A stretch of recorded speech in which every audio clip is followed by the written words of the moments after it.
Olá, meus irmãos. Vamos continuar aquela mensagem que nós estávamos falando ontem a respeito do homem, por conhecer as obras de Deus e a sua sabedoria, deve temê-lo? Então vamos continuar. Que a graça do Senhor e a paz do Senhor se encontrem com você nesse momento. Pois bem, repetindo aquilo que eu falei ontem, o homem deve reconhecer que, devido sua humanidade falha e débil por causa do pecado de Adão, se faz necessário julgar-se e notar que o pecado é que afasta o homem de Deus. O próprio orgulho humano impede-o de ver esta fraqueza. Não tenha orgulho no seu coração ao ponto de se recusar a reconhecer quando Deus fala que você está errado, quando você recebe uma correção de alguma pessoa, a pessoa chega e te chama a atenção mediante a palavra de Deus, e você reconhece que você está errado. Então o que você tem que fazer? O que a palavra de Deus diz: filho meu, aceita a correção, porque isso é como um azeite derramado na nossa cabeça. Importantíssimo isso para nós. Então eu quero estar sempre transbordante do azeite do Espírito Santo de Deus, em nome de Jesus Cristo. Ao buscarmos por Deus, se nosso coração não nos engana nesta busca, podemos mudar completamente o rumo do nosso viver. Isaías notou a presença do Senhor e o louvor dos anjos, entendendo quanto havia pecado diante de Deus. Compreendeu que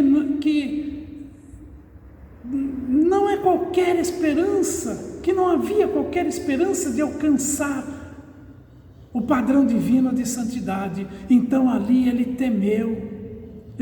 Por isso que ele falou aquele versículo, né? Então disse eu: ai de mim, que vou perecendo. Ele ficou preocupado, porque ele havia visto Deus. Eu vou ser sincero com vocês, eu não me lembro de como exatamente foi, mas eu me lembro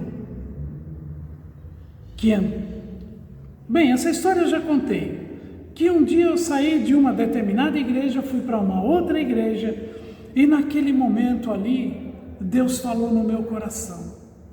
E eu entendi, quando que no outro lugar, onde eu estava ouvindo a palavra, não me dizia nada. E fui lá para um outro propósito, que não para receber Deus.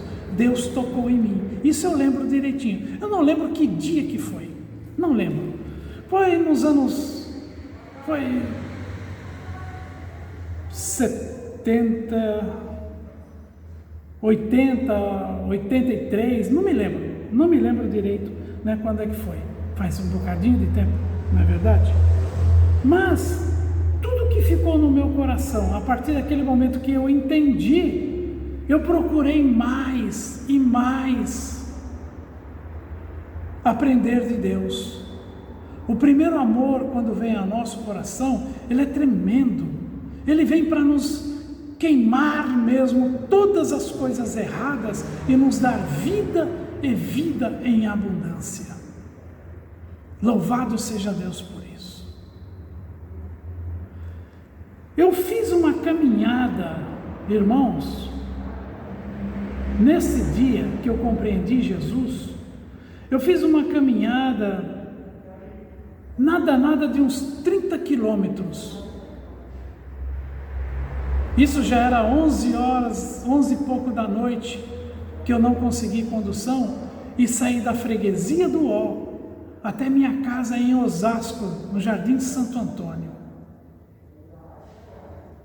Eu saí ali pela Avenida Tiradentes, peguei a Castelo Branco, primeiramente a rodovia ali, e fui sair na Castelo Branco, cortando pela Lapa, cortando pela Leopoldina, e fui seguindo e fui andando.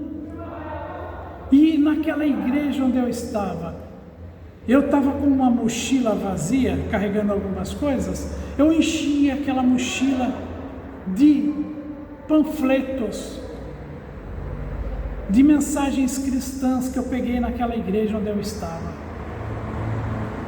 E eu fui colocando de porta em porta, já que eu vou ter que caminhar, então eu vou levar essa mensagem. E fui, cheguei em casa, era quase 2 horas da manhã, minha filha estava brava comigo naquela questão. Isso foi uma sexta-feira, isso eu lembro direitinho, porque no sábado de manhã, veja, eu cheguei umas 2 horas, até eu tomar banho, me cuidar e dormir, mas quando foi 7 horas da manhã, em jejum, eu creio que foi o meu primeiro jejum, né? Sério mesmo, né? Digamos assim, aquele jejum que você faz com o fundo do seu coração. Eu peguei o restante daquela mochila, metade dela, por exemplo, e saí no bairro onde eu morava, de porta em porta, e eu parava e conversava com as pessoas. Eu não conhecia a Bíblia, eu não sabia nada da Bíblia, mas aqueles momentos, aquelas 5 vezes que eu fui numa outra igreja, e a primeira vez que fui nessa igreja, 6 vezes que eu fui numa igreja evangélica, quando eu era, o quê? Eu vivia na feitiçaria. Eu conversava com as pessoas como se eu fosse um entendido de Deus. Tudo que Deus estava fazendo na minha vida. E eu deixava aquela mensagem, saía. Eu cheguei em casa no sábado, 3 e pouco da tarde, sem almoço, sem nada. Aí é que eu fui realmente almoçar e descansar. Foi coisa grande na minha vida. Por quê? A brasa tocou nos meus lábios. E eu aceitei Jesus como meu Senhor e meu Salvador. E fui viver o que a palavra ordenava. Irmãos, grande coisa. A brasa viva hoje se compara ao arrependimento e o pedir o perdão do fundo do coração. Assim encontraremos a purificação. Mas não é só isso que nos manterá diante do Senhor. Isaías, quando ouviu Deus perguntando a quem enviaria, se prontificou imediatamente, sem pensar em qualquer situação, boa ou má, obrigação, ou se estaria disponível ou não. Foi o que eu fiz com aquelas mensagens. Era necessário que o doloroso processo de purificação fosse realizado antes de Isaías executar a tarefa para a qual Deus o estava requisitando. Eu não senti dor, eu não senti cansaço, eu não me arrependi, não me arrependo 1 minuto, 1 segundo só daquilo que eu fiz naquele dia. A confissão muitas vezes pode trazer transtornos, pois diante do mundo há julgamento. Pode ser doloroso permitir que Deus nos purifique, mas é necessário para podermos verdadeiramente representá-lo, pois Ele é puro e santo.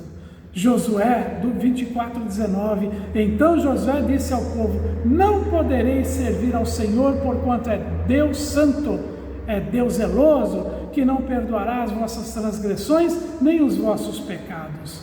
Não sirva ao Senhor de qualquer modo, não queira ganhar um lugar diante do altar por causa daquilo que você está fazendo, por causa daquela oferta que você está fazendo, por causa daquele dia que você foi à igreja e fez uma evangelização, por causa daquela cesta básica que você deu, por causa daquela pessoa que você atendeu e levou ao médico. Não queira ganhar.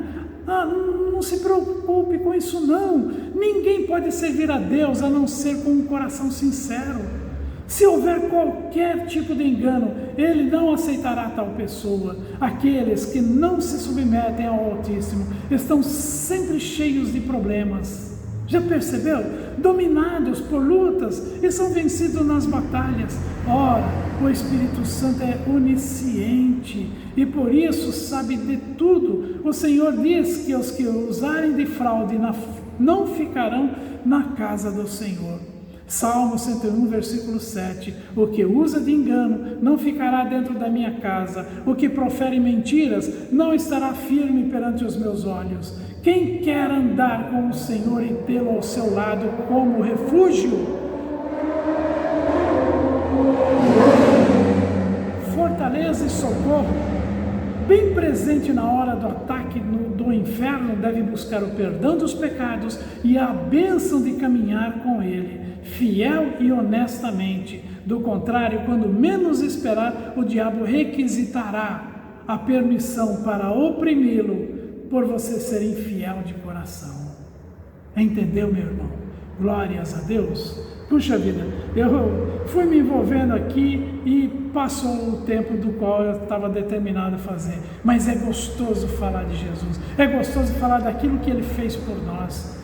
Ame ao Senhor Jesus, honre ao Senhor, glorifique o nome dEle, e Ele estará na tua vida. Mas glorifique-o e obedeça o que a palavra dEle diz, em nome de Jesus. Amém, meus irmãos? Então, Deus abençoe, que a paz do Senhor esteja na sua casa, na sua família, seus negócios, em tudo que você intentar fazer, seja de acordo com a vontade de Deus. E até amanhã, quarta-feira da família, em nome de Jesus Cristo.